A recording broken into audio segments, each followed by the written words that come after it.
to the MMA Fan Podcast. Ladies and gentlemen, I give you Stu and Blake.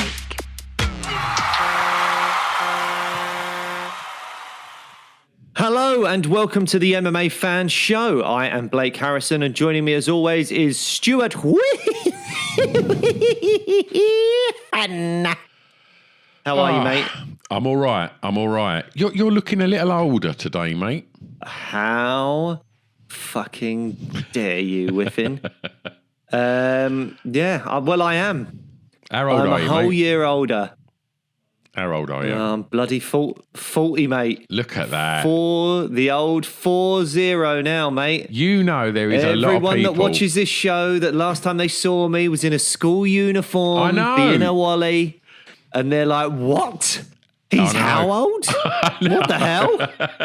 I mean, I know he'd gone grey. I just thought he was like living that rock star lifestyle, and it's all got to him.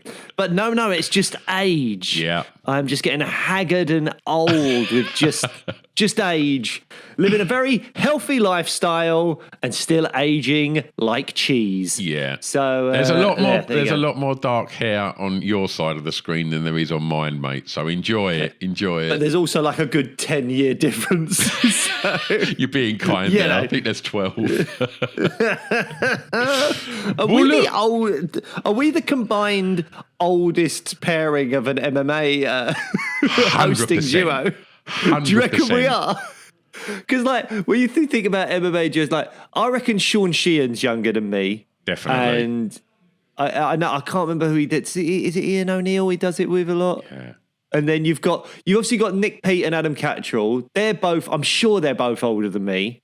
They're older than you, but they're younger than me. You really bring up like the average age of this show. I ain't doing anyone any favours here. So hang on, how old are we as a pair? How old are you? I'm 52. You're 52. So we're a 92-year-old pairing duo talking about what's supposed to be like a young man's sport.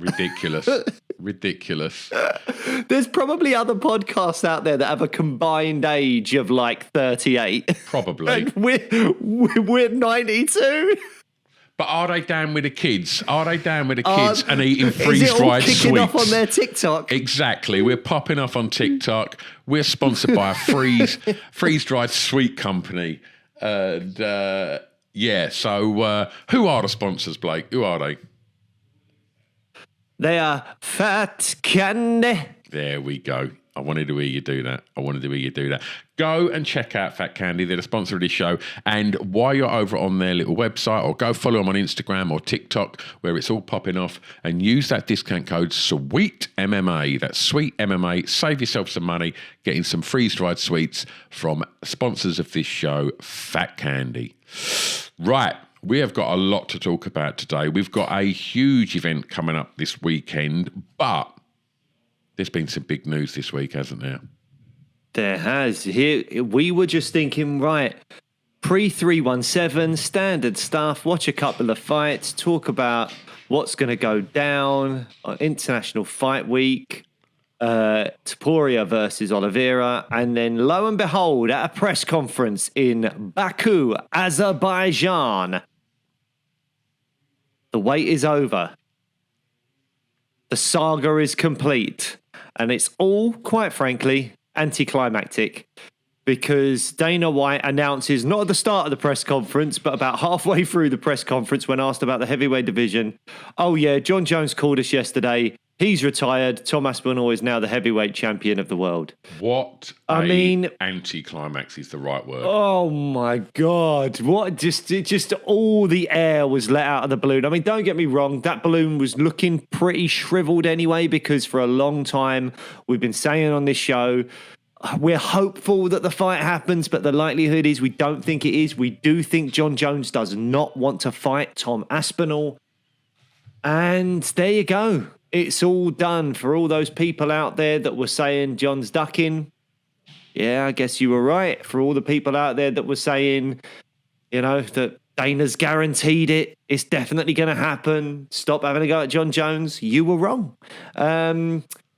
It's just that I feel really sorry for Tom Aspinall And like his dad, who's I've met a couple of times, though, lovely bloke. All the work that they have done in the training camps, in the fights, everything that's gone on over the last year since becoming interim champ, defending the interim title.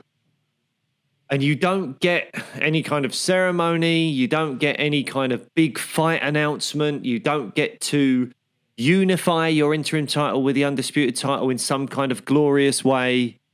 It's just, I don't know, mentioned midnight halfway through a press conference. Yeah, at probably like 1 a.m. You probably weren't even awake. Yeah. You probably weren't even awake. And It's all of a very sudden odd, you isn't wake it? up in the morning to a bunch of text messages going, oh, you're the heavyweight champ. You're like, am I? Oh, okay. Like, I find the whole thing I don't know. like a shame, and like I tell you the people that lose out here, right? The UFC lose out, right? Because they had like such a great fight they could have made, and we're never going to see that now, right? They've got one of the most exciting, dynamic, highlight reel fighters in Tom Aspinall that they could have really like made a big thing of this, have just gone, right, this is the big, Jon Jones has retired, Tom's the champ, look at, we are going to do, we're going to hand him the belt and make up something really cool of it. And to almost credit Tom and the fans with the fact that Tom has probably been staying fit and healthy and training, not knowing where his career's going, inactive as a fighter in the octagon for, a year? And then the fans are just going, what's going on? Like, people are sorting out petitions to moan at the fact that the UFC, who say that Jon Jones is the greatest ever, and they're letting him sit inactive, holding up the division, stopping fighters like Jayton Almeida, Cyril Gane, also potentially getting a shot, depending on what was going to happen. I know they were the two fighters that we was discussing if Tom, for some mental reason, had to defend the interim belt. And it's all of this shoulda, coulda, wouldas, what might happen, this could be exciting, this feels a bit shit. It all just goes, mew. And like, it's really disappointing. And I think the UFC have got it so wrong with the way that they've dealt with the whole thing, and then to just announce that Tom's a world champion. They've not even updated UFC.com. It's still Jon Jones on there. I just had a look before we started recording today. And it's like, come on.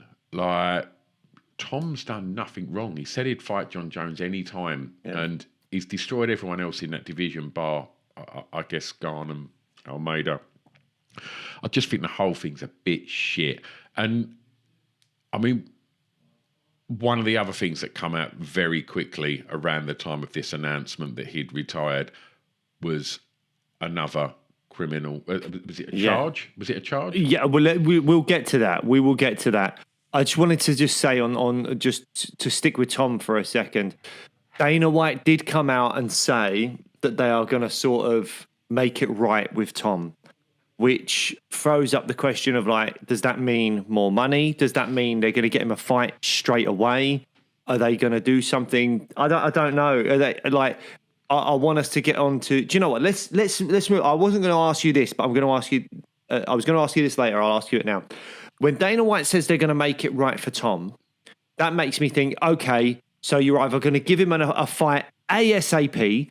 317's obviously Saturday. It's not then. 318, I think, is Poirier's retirement fight. You're not going to give it a thing there. I don't know what's going on at UFC 319 and when that is. That might be something to quickly look up. What's Hamzat? That's Hamzat Dricus. Yeah, you're not going to make it then. So when's the earliest that you could see Tom Aspinall actually defend that belt? 319 is August. So would it be September? Because I don't think there is a pay-per-view in September booked. And then I believe the next card would be October in Abu Dhabi, which you would imagine would be the Jack Della Maddalena versus Islam Makhachev 100%. card. 100%. Yeah, that's UFC 320 will be... Oh, it says here it's in Vegas. October 5th. So maybe it's that. October 5th in Las Vegas is apparently UFC 320. Now, I would have thought that it would be in Abu Dhabi because that's the way they've done things recently. And then November would be Madison Square Garden. But maybe that's not the case. But that's all they've got on the UFC website is 320. There is no fight or headline or anything booked for it. But 320 apparently is Las Vegas T-Mobile Arena on, it'd be Sunday, October the 5th for people in Britain. I guess Sunday, October 4th for most other people and for the Americans. So maybe it's that. Maybe that's what they do. But yeah, very, very interesting. And it makes you think, so who's next for Tom? When Dana White says we're going to make it right for Tom, that makes me think it's not going to be Cyril Gane. It could actually be Alex Pereira. And that's the fight that if I was in charge of the UFC, that's the fight I think I would make. Because Gane is coming off that controversial split decision win over Volkov. Gane has had 2 attempts at the title, lost them both. Doesn't mean he shouldn't get another chance, but I don't know that he's necessarily earned another shot at the belt yet. He's not a big fan favourite either. Not after that performance, no. Jailton Almeida, I think, needs to do more to earn the shot. And there'll be people screaming down their phones or whatever at me right now saying, yeah, but Alex Pereira just lost. Yes, he did. He did lose. But there is no big number 1 contender for that belt. Tom was the big number 1 contender. Now he's the champ. So what do? Do you give it to Gane just because? Sure, fine, okay. Do you give it to Almeida? People are probably less interested in that than they would have been in Gane. But with Alex Pereira, you've got, okay, he did just lose to Ankalaev in a competitive fight. And Alex Pereira is one of the biggest stars the UFC has at the moment. He has flirted with going up to heavyweight. And the storyline is Jon Jones wanted Alex Pereira. The UFC said no. Jon Jones goes away. Yeah. And now you go, all right, Tom, here's your reward, a big payday. You've done everything right. You've defended the interim belt. You've done everything we asked of you. Jon Jones was stringing you along.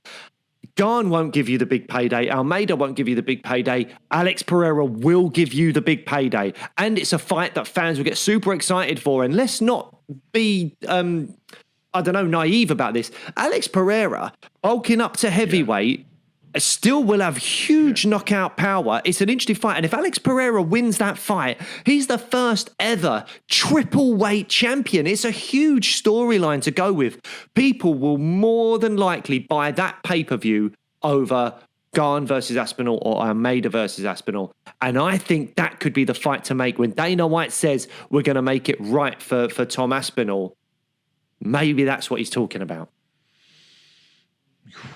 You've made that sound very interesting, Blake Harrison. Like, I mean, what do you think differently? Do you think meritocratically or anything that it should be Gane or it should be what would you do? Like, I think Dana wants to give fans big fights. He didn't. I don't know. Obviously, we're never going to see Jones Aspinall now. So who's the big stars in the division that could possibly fight at heavyweight? Pereira. That's it. And he's dropped. The UFC have dropped the ball kind of twice on making the big fight. Like, yes, we've got Islam, JDM and Topuria Charles, lovely, but we wanted Islam versus Topuria. That's what we wanted. Didn't happen. We wanted Jones versus Aspinall. Dana White guaranteed it. It did not happen. You can't, I don't think it's a great look for the UFC to go, we dropped the ball on those 2 occasions. Here's Aspinall versus Gane. I think people will just go, sure, fine, whatever. But if they do Aspinall Pereira, as much as people go, well, Aspinall will probably just tackle him and beat him, which I do think is true. I just think it is more exciting than any of the other alternatives. Of course it's more exciting. Undeniably, it's probably the most exciting fight for Tom to get the casuals on board, because I don't think casuals probably even know Almeida is, and I don't think outside of maybe France, Cyril Gane is a huge fan favourite, and like you say, I don't think he necessarily deserves the shot. Not that I necessarily think Alex Pereira deserves the shot, but if you're going to look at people that out of Almeida, Gane, and Pereira, what's going to sell bucket loads of pay-per-views? Of course it's that. It's the two-time champion fighting the heavyweight champion of the world. You know, can Pereira land that big shot? You know, has he got it in him? Will it work at heavyweight? The whole thing's fantastic, and like it would be fun.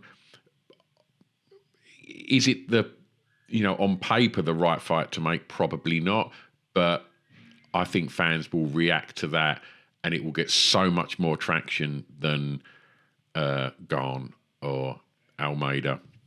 And other than that, the only other fight, I think, there's no way that negotiations and contracts of bringing Francis back would ever happen this year anyway. Like, I think it'd be a lot longer to try and get anything like that to ever happen.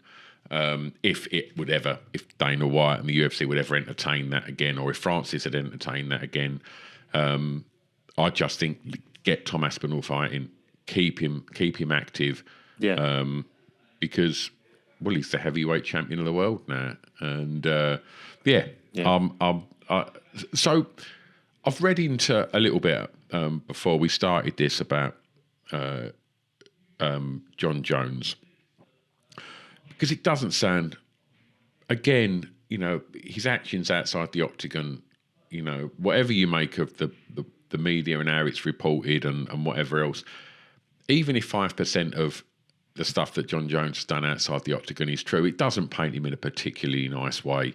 So this current nicking that he's got was, am I right in saying a half-naked woman was... Do you know what? Let's do this the right way. Okay. So I've got the article here. So the article was...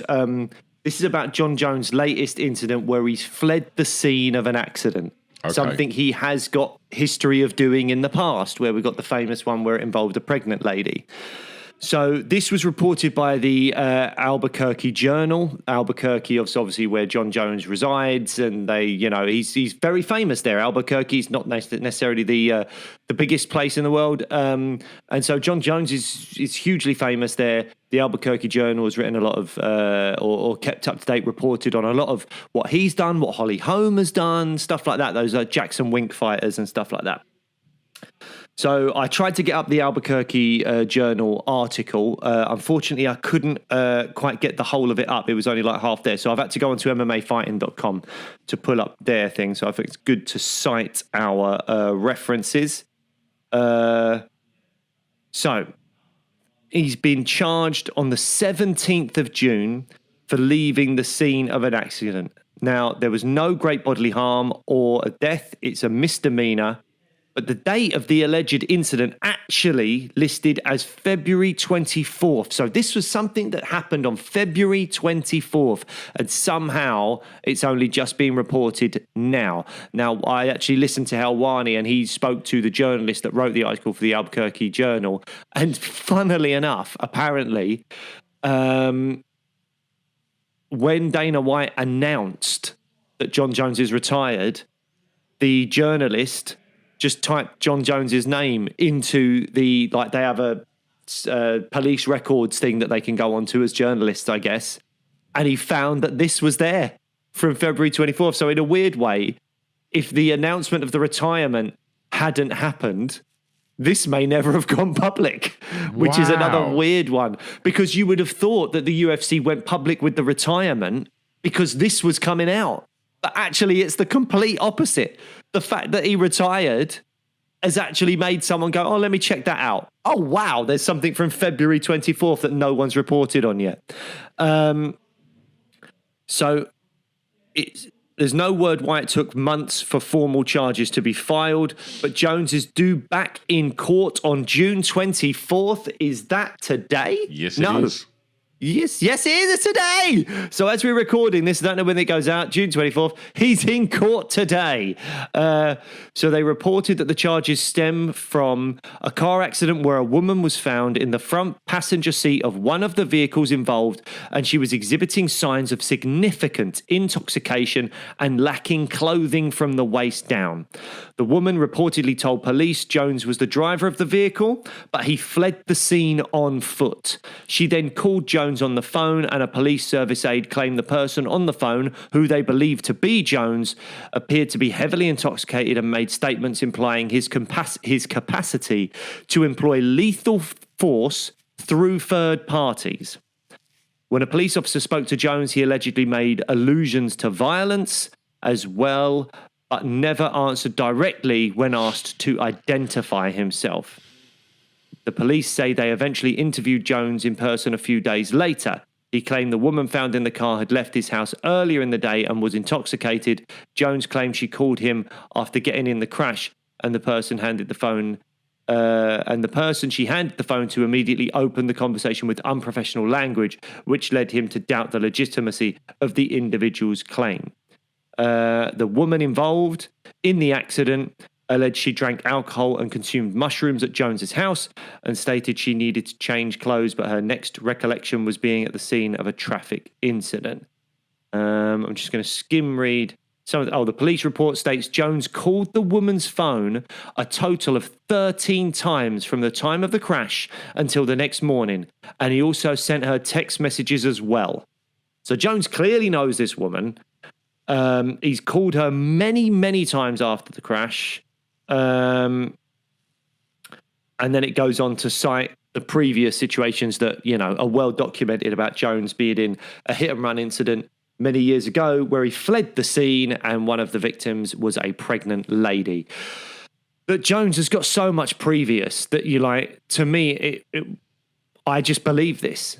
This is, I do believe this is true. It would be quite a thing to make up that some woman who must be friends with him in some way, because she's been at his house doing, drink and whatever else. She's been at his house, and as far as he's concerned, she's driven home, got in an accident, and then said, "Oh, Jon Jones was driving my car, and he ran off on foot." Really? Is that a lie that someone makes up? It doesn't... Seems a bit far-fetched, doesn't it? That someone would just create that in their heads. I did see that he'd posted, "Don't believe all you read, blah, blah, blah." And it's like, I don't think that many people that are, have an element of intelligence do necessarily believe everything they read. But as you said, with so much stuff going on in his life that's been very well documented, that he's been charged for and stuff. Yet again, and like you say, you got to go some to make up something like that. And yeah, I don't know. It's just, again, it's like, we all know how good that guy is in the octagon, but the stuff that's going on outside, he's going to really tarnish his career. And you just wonder, where it's going to end up, because it's not a pretty picture. Well, look, let's move on to that now. Jon Jones and what this retirement means for him. Look, we'll have to wait and see what comes out with the court cases and all that kind of stuff. Let's focus on the fighter for now. He's the light heavyweight GOAT. Yeah. That is indisputable. Indisputable, he's a light heavyweight GOAT. Is he the GOAT? A lot of people would say yes, but then you could argue Demetrius Johnson has got a fabulous resume, was amazing, never got done for PEDs. George St. Pierre, the same, never got done for PEDs. Anderson Silva did get done for PEDs, but also has an incredible resume, fought so many great fights. Yes, he did get beat and all that stuff towards the end of his career, but is that because he stuck around long enough to do that? And then obviously he suffered those horrible injuries as well. There's arguments to be made that any of those guys could be the GOAT. How much and how long will avoiding Tom Aspinall affect his legacy, do you think? I think, when you look at his career on paper, and if you watch all the, a montage of, fight highlights and stuff. He looks like the greatest to have ever done it. But I think, for me, like all the things about, he wants to retain his legacy. He wants to do this. He wants to do that. It's like, look, for me, if you're a champion, you defend your championship, and you defend your championship against the hungriest of contenders that have earned their shot. Tom couldn't have done anything more, deserved his shot, and all he done was just I don't know, he just fucked it for everyone. And I just think people are just like, oh, whatever. Like, he's retired, whatever. Like, he basically retired a year ago. And like, now it's just been confirmed. And it's like, all he's done is just slowed up, the division, denied people of exciting fights. And yeah, I don't think, I think a lot of people are just pissed off with him. And I think people are going to get that kind of, we were all Jon Jones fans, we were all Conor McGregor fans, and now both of them fighters, it's just like, oh, what have they done now? Oh, God's sake. And it's like, and people become more caught up and focused on the only thing that's newsworthy for them now is generally stuff that's nothing to do with fighting in an octagon. It's just it's all about just unhealthy behaviour outside. And yeah, I think he's tarnished his career a lot by, if it wasn't tarnished enough by the shit he was doing outside the octagon, the fact that he's held onto that belt for so long and just for no reason other than to, like, it wasn't like he was building it up for a big fight to really cash in and give all the fans like that moment of going, right, that's it, me and Tom are fighting. It would have been so exciting. Or me and Francis Ngannou are going to fight. Like, we never got that either. It's like, it was just a bit of a really weird and it's just not championship, what I look for in a champion at all. And I don't think, I think a lot of people will probably agree with that. Yeah, I think it will have an effect short term. I think in the short term, people will be like, you ducked Tom, and I don't want my greatest of all time to be a guy that ducks anyone. But I think in the long term, the history books will show his resume, show that he was a two-weight champion, show that other than a disqualification, which does count, but other than he's only lost once because of a disqualification, no one has beat him in the cage in a manner that wasn't of his own doing.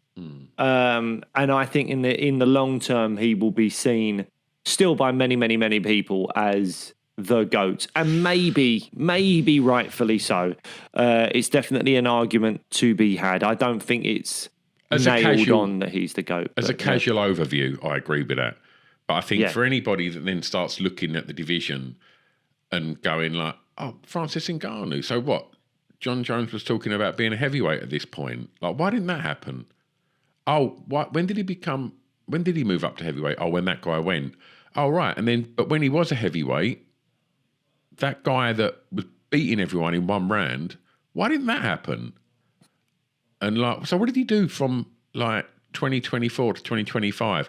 Oh, nothing. He beat a granddad, and that was it. And just piss poor. Can we talk about something more fun now?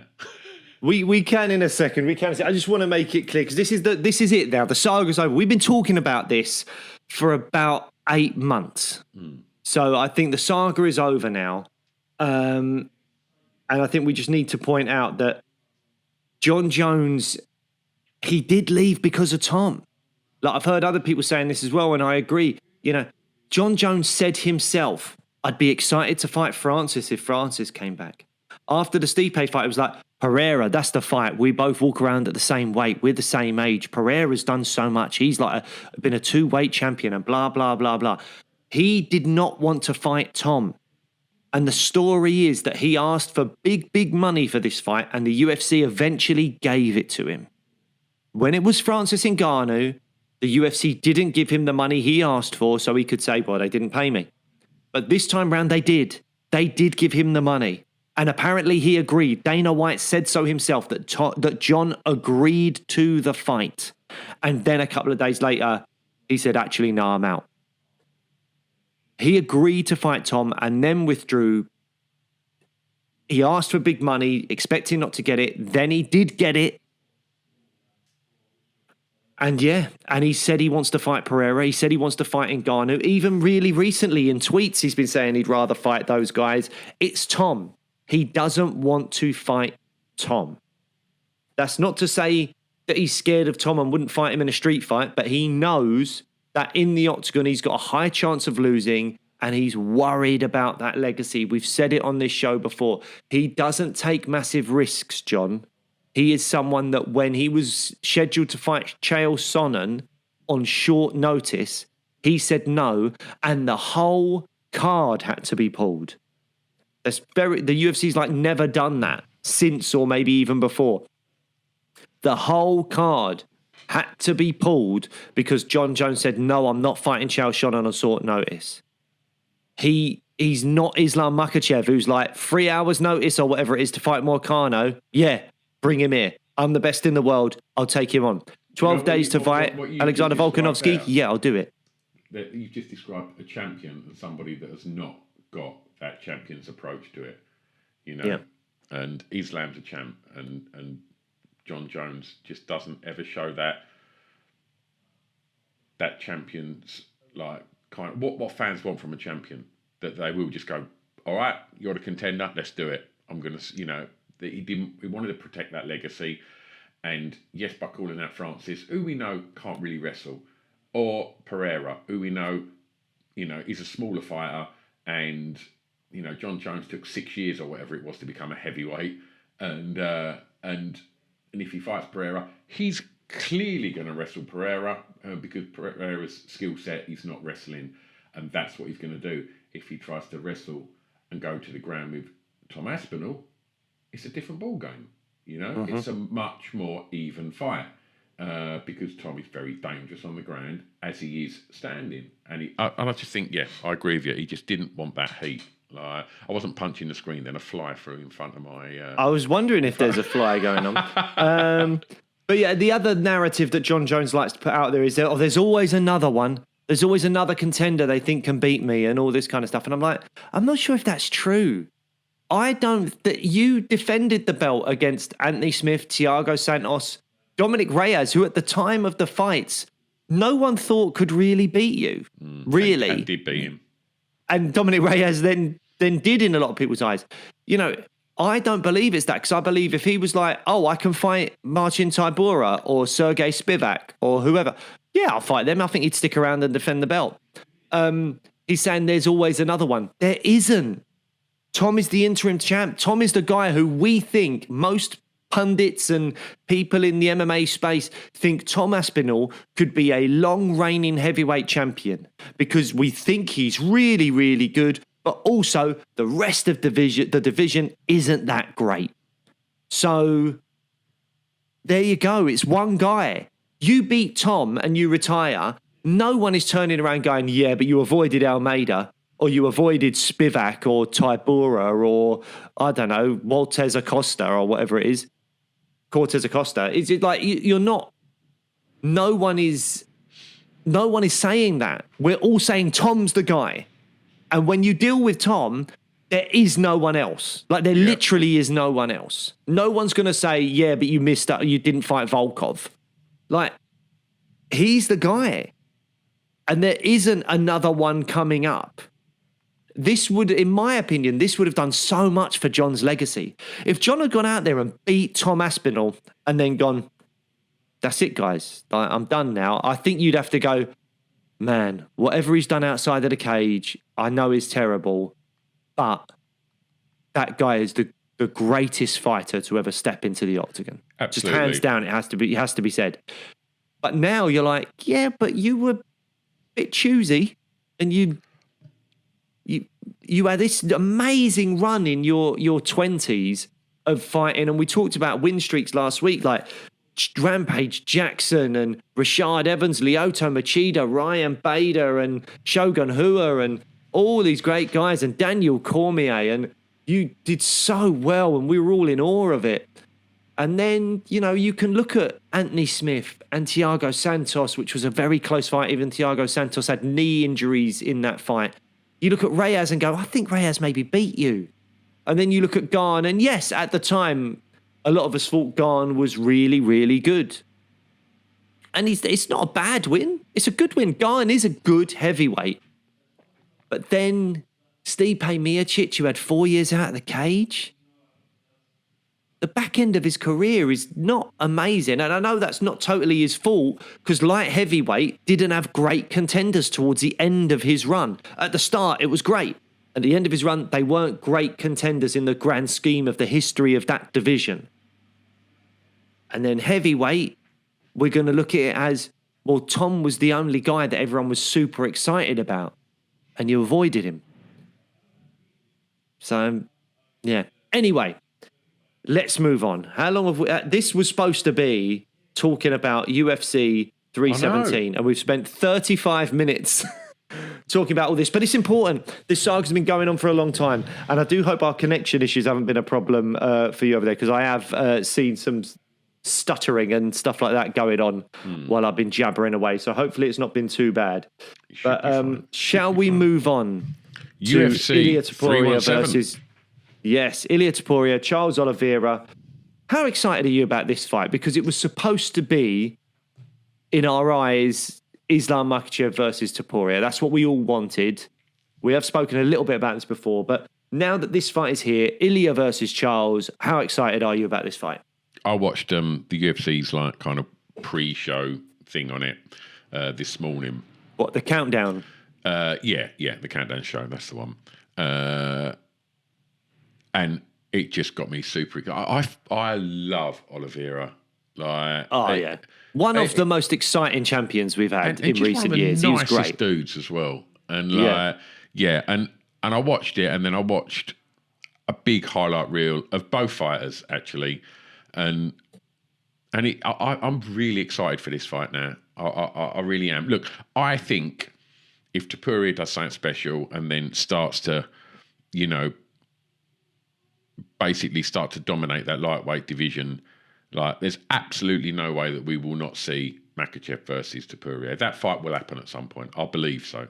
But obviously they've both got business in different divisions currently. Is Oliveira the right fighter for this fight? I'm not mad at it. I think it's great. And I think, Topuria's predicted a first round finish. That's a statement right there. Mm-hmm. I want to see Ilia Topuria on the ground, because we know he's good, but we don't see that much of it because he's got such devastating power in his hands. I'm interested to know also how he fares at 155. Is that power going to really be as effective, in that division? I think so. I think he's going to look really good as a lightweight, and I'm just super hyped for it now. What about you? Yeah. Well, I've got a few things. Like you just mentioned the grappling. I'm really interested to see if we'll see any grappling. Because, Arman Sarukian and Michael Chandler in the first fight did put Oliveira in some bad spots when they were on top. If you're top heavy against Oliveira, you're playing a very risky game because he can submit you. And we saw that, I think, in round one of the Sarukian-Oliveira fight. Sarukian was very close to getting guillotined, got out of it, did some big damage on top. And at the end of the third round, he was in a Darce choke, nearly got choked out, but survived, won the fight. So it's a dangerous game to play to go to the ground with Oliveira. But as you say, if you can get on top and stay safe, you can do a lot of damage from that position. And Oliveira, it does obviously affect him. He's been cut open. He's been worn out by people being on top of him and smashing him up a bit. It's I don't know. It's going to be a really interesting one to see if we do see that. I don't think Topuria would take that risk. You mentioned Sarukian then. Is he the backup fighter? I doubt it. I don't know. I don't know if there is a backup fighter. I haven't actually looked into that. But Sarukian to me is the guy that should be fighting for the belt. But obviously he messed up by maybe it wasn't totally his fault, all these things, but he got an injury about 3 hours before the fight was supposed to take place. That's why they had to bring in Moicano. The UFC are going to punish him now. That's just how they operate. We all know it, and that's just what happened. So you have to just get on with that. Do you think Oliveira's game plan is going to be drag him into the latter rounds, and because he comes out so hard and fast, doesn't he, to Poirier? Yeah. No, I don't think that's Oliveira's game plan at all, because I think Oliveira likes to throw caution to the wind a lot. And if anything, I think Topuria is going to be the more technical striker. And if Oliveira can get him into just a mad scrap, yes, Topuria's got crazy power and Oliveira does get hit. So again, it's a dangerous game to play. It all makes for an exciting fight. It all makes for an exciting fight. I think in terms of, I've got a few notes here, and you're asking me questions and I'm kind of flicking up and down between the notes. You're asking me sort of like how Charles Oliveira can win this fight, maybe. And the one thing I would say, if you're Charles Oliveira, Topuria has struggled in the past. I mean, granted, we've only got one fight, but it's the only situation we've got where we've really seen Topuria struggle. Against a tall opponent at lightweight, Jai Herbert head kicked him in that first round, and Topuria was on skates. He came back and he got a vicious knockout in round 2. But Jai Herbert caught him with that head kick, and Topuria was all over the shop. Charles Oliveira, if you're Charles Oliveira, I think Charles Oliveira's got good high kicks. Just ask Beneil Dariush. He really rocked him with one before the finish in their fight. Charles Oliveira throwing high kicks not only is dangerous for Topuria because of the height difference as well. I think it really helps Charles to throw those high kicks. But it keeps Topuria's hands up. And if Topuria's got to keep his hands by his face because those high kicks are coming, and every one he blocks with his arms, it hurts to block a high kick. When that shin is being thrown at you and you're blocking it with your forearms, it hurts. The blood goes to that area. It takes the sting off the punches. So if you are Charles Oliveira, keep throwing those high kicks and getting those arms hopefully tired and sore, taking the sting out of the punches. I think that's a great game plan. Even if you're not knocking him out, you're taking maybe away one of his most brutal weapons. And I think that's a great thing for Charles Oliveira to try and do, is to throw those high kicks. Having said that, I just think Topuria is such a beast. He's so technical. He's got such good boxing and he hits so hard. And Charles Oliveira gets hit. And I can see a knockout happening. I can see Topuria winning. And that Topuria that fought Jai Herbert is not the Topuria we're watching now. No. It's a very different fighter. I mean, he looked equally as destructive, obviously, with the unfortunate knockout of Jai.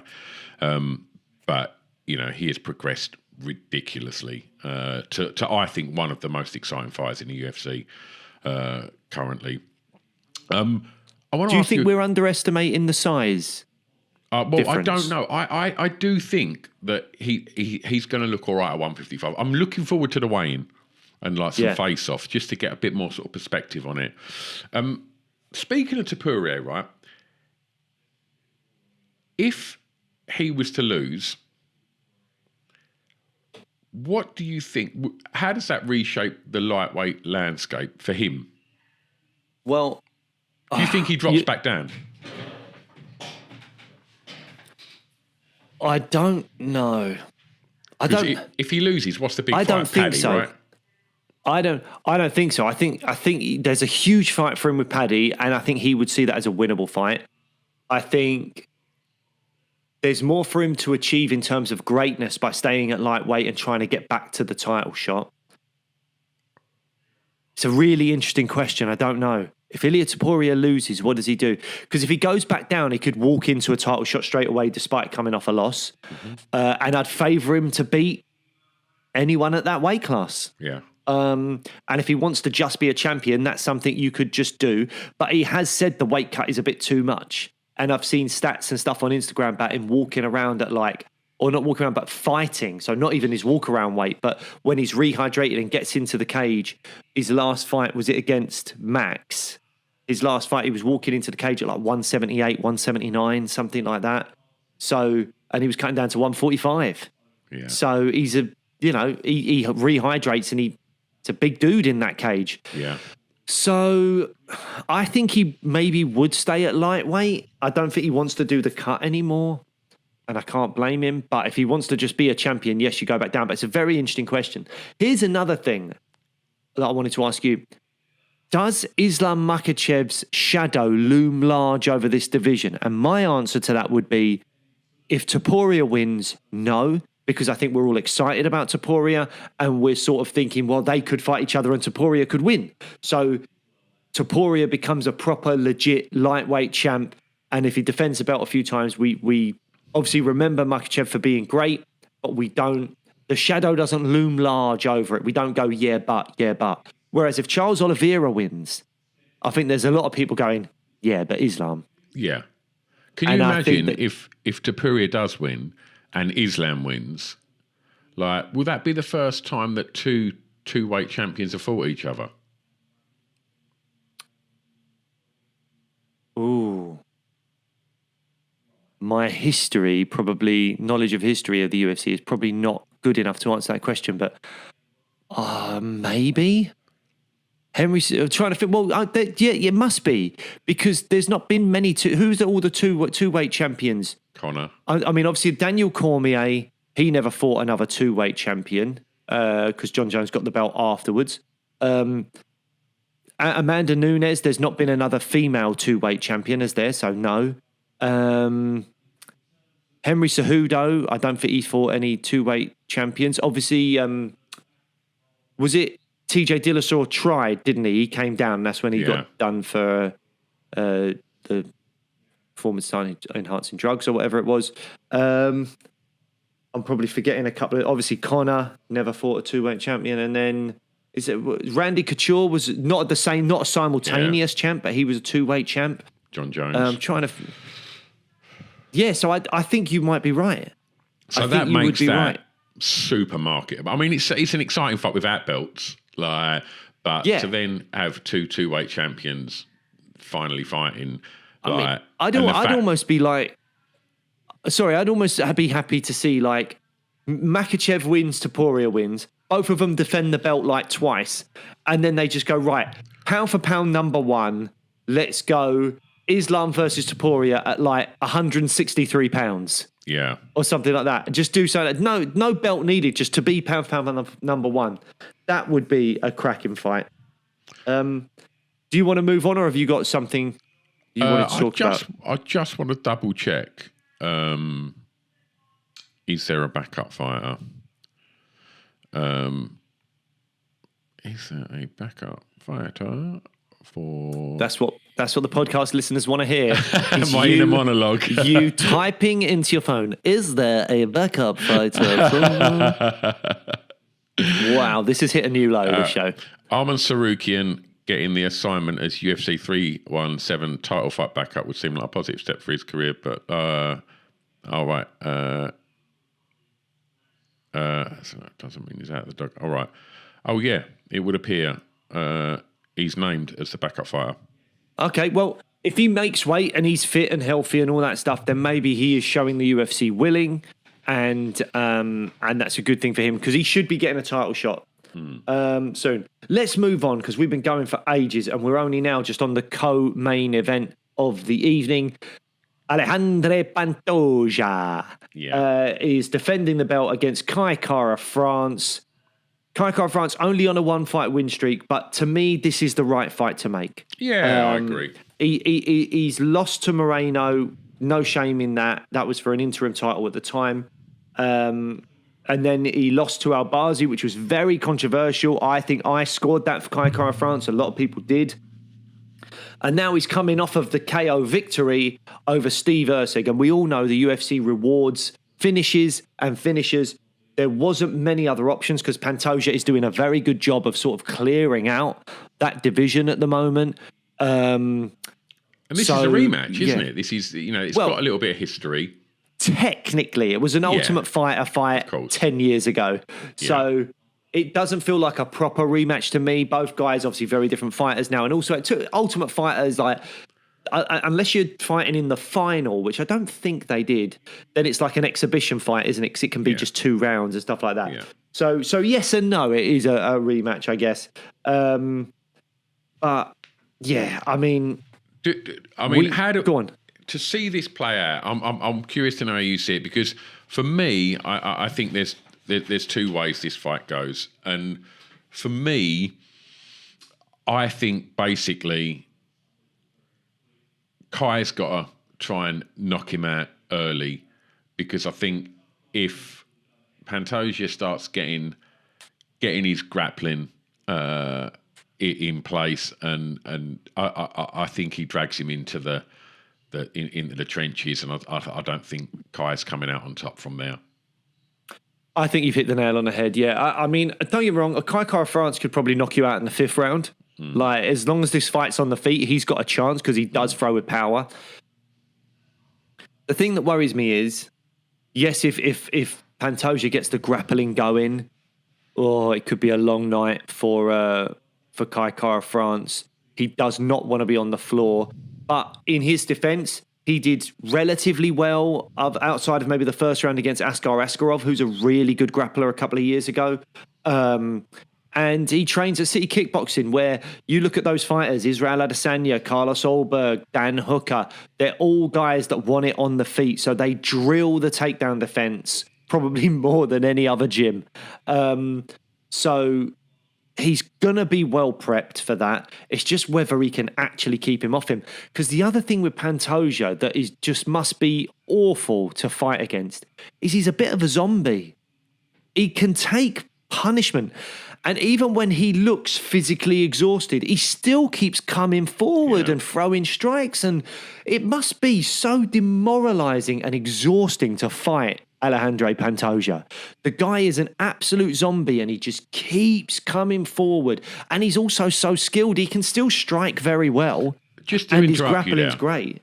all of that things that you've just said there, he doesn't get the credit for being the champion he is, does he? No, the lower weight classes never do. I don't think DJ's ever really... No, I think that's why DJ's never... It feels almost like a hipster kind of take to be like, oh, DJ's the GOAT. And it shouldn't be, really. Yeah. It's like, it's not... Like a lot of people say, yeah, but strength of competition. It's like, well, you can only fight what's in front of you. Yeah. And you could argue that he was so good, he made the rest of the division look bad. Mm-hmm. And I think that's what we might see with heavyweight. I've said this before about Tom Aspinall, that he could be the Demetrius Johnson of heavyweight, because we'll get to a point where we go, oh, Tom's fighting again. I mean, the one thing Tom's got is he's got that ability to just finish you so quickly. So at least there's that. But it could get to a stage where we go, we just don't care about who he's fighting. We love Tom, he's great, but we don't care about who he's fighting, so it's not compelling. And that might be a situation he finds himself in. And that's the situation Demetrius Johnson found himself in, is also he was the lower weight classes, so it makes it even harder. But yeah, Pantoja maybe isn't getting the credit he deserves. Everyone's riding with Merab at the moment and how good Merab is, and rightfully so. Merab's been looking fantastic. But Pantoja's been smashing it as well, and doing really well. And, you know, he's got 2 wins over Royval, 2 wins over Moreno. Or is it 3 wins over Moreno now, maybe? So, yeah, he's been beating the top of the division as well. So, yeah, but in terms of this fight, I'm going to favour Pantoja. He's on a 7-fight win streak. 3 of those are title defences. You know, he's beat Manel Cap. He's beat Royval twice. He's beat Perez. He's beat Moreno. He's beat Ursev. He's beat Kaya Sakura in his last fight where he looked so dominant. The only thing with Pantoja is he's 35. And as we all know, when you're in those lower weight classes, to defend your belt or win a title at 35 years of age is near impossible. Alexander Volkanovski did it recently. That was incredibly rare and unique. If Pantoja beats Kai Kara France, he is equally in that kind of like rarefied company of people in the kind of welterweight and below that are winning and defending titles 35 plus. So that's the only thing that he's looking great doing it. It's not like he's looking fantastic. Like, yeah, he's not like he's just scraping decisions. He's looking fantastic. I mean, look, let's say Kai catches him and puts him away in the early rounds. Yeah. I'm presuming immediate rematch. I don't know. I think he would have... my rule is 3 title defences, which I believe he has had. He's defended the belt. What was it? Did he defend it against Erceg, defended against Asakura. Royval. And Royval. That's it. Yeah. So he's had 3 title defenses. So yeah. So as far as I'm concerned, he's eligible by the rule of Blake for an immediate rematch and title shot. Yeah. But whether he gets it or not, I don't know. Because the flyweight is looking good at the moment. Flyweight is a division that is like, Manel Kape was supposed to fight Royval. That's the next fight we're going to talk about. He's been replaced by Josh Van, which is crazy. I mean, do we just go straight on to that? Yeah, I mean, just before we talk about that division, does that division miss Makayev? Currently, no. He would be a welcome addition. Well, I say currently no. Let me backtrack. If Pantoja wins again, then maybe it does miss him because he's got wins over Manel Kape, wins over Royval. The only other guy is Josh Van, who's coming through looking like an absolute beast. But this is a huge step up for him to fight Royval on this card on short notice. They are short contenders, yeah. So maybe it does miss Makayev. However, as a division, I do think that flyweight has got some really fantastic and exciting fighters in there. I think Royval, Van, Kape, Moreno. I'd like to see Figgy drop back down, but he doesn't have to. He's got a win over Pantoja. I think that'd be a great move for him if he can handle the weight cut at his age. Asakura, we've only seen fight once. He was a champion in one. Let's get him another fight. Let's get that going. I think there's loads of good fights that could be had in that division. But Pantoja just looks head and shoulders above at the moment, and he's beaten everyone already, some of them twice. I know that you've been bigging up Josh Van for a while now, and you're right that this is a big step up. That's a breakout moment, isn't it? If he beats Brandon Royval, that's going to put him on the big stage then, isn't it? So, yeah, it was supposed to be basically a number one contender fight, I think, particularly for Manel Kape, but maybe for Brandon Royval as well. And what a fight. Great fight that would have been. Kape's injured, so in comes Josh Van, who only fought like 3 weeks ago or whatever it was. He's 23 years of age. He's looking fantastic. He's got fantastic boxing. But this is exactly what I didn't want to see happen for Josh Van. I remember after his last win, me saying, I don't want them to rush him. He's only 23. Let's give him incremental steps up, because if he has a big loss, maybe it's a long way back. I don't want him to have too big a step up too quickly. Lo and behold, Kape's injured. Josh Van, ranked 11th, is fighting the number 1 ranked Brandon Royval. This is a huge step up. It's who dares wins, Rodders, but if he wins it, as you said, this will be huge. He's going title shot next. If he wins this, he's getting a title shot next. But we've seen what Brandon Royval got a split decision win over Tatsuro Taira, and I remember thinking Royval won that quite clearly, so I think there maybe was some iffy judging on that. It was the right person won, but it was a split decision rather than a unanimous decision, and I think maybe it should have been a unanimous decision. Royval's just so good, man. He's a great striker. He can grapple a bit, but he's not the level of Pantoja, as we saw when Pantoja just kind of dominated him on the ground. Josh Van's biggest wins are Bruno Silva and Cody Durden. They are not Brandon Royval. No. And I can see this being showing a lot of heart type performance from Josh Van, and Royval just picking him off from the outside, using his range. He's so tall for the weight class. He's got long limbs, throwing knees up the middle, stuff like that. I can just see that being what Brandon Royval does, and maybe it's another decision victory. And it's, a steep learning curve for Josh Van. However, Josh Van's boxing's been looking fantastic, and he hits with power. You never know. Absolutely. I just want to say, this is my, I think this is my shout for fight of the night contender. Ooh. I think this could be a fight of the night contender.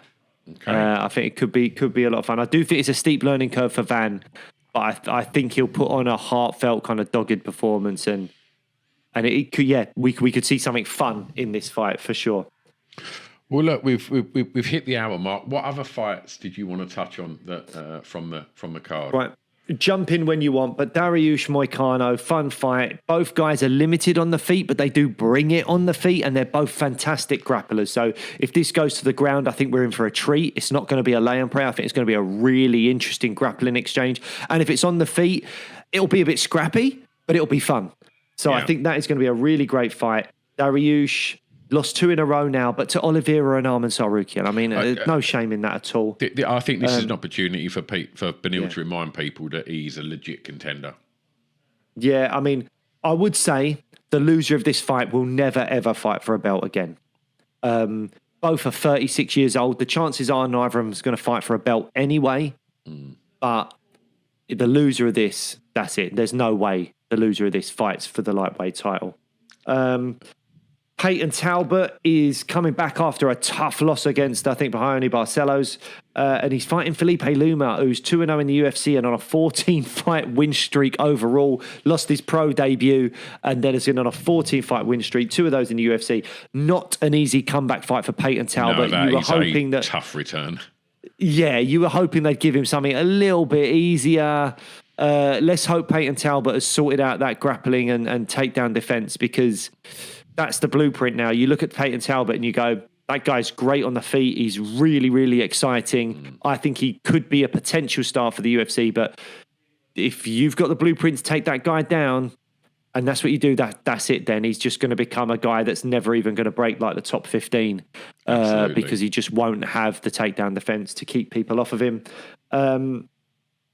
Jack Hermanson, Gregory Rodriguez could be a good little barnstormer. There's not much I have to say about it. It could be a fun fight, but I'm not. There's not a huge amount at stake, I don't think. There's very little at stake, but I do think Rodriguez likes to have a tear up, so I think it could be fun. Could be fun, absolutely. And then Viviana Araújo just to clarify on something you mentioned earlier, which was a really nice way to sort of start to wind down the podcast. The loser of Beneil Dariush and Renato Moicano are never fighting for a championship ever again. Not that they were going to anyway. That was the point you made, wasn't it? Fucking hell.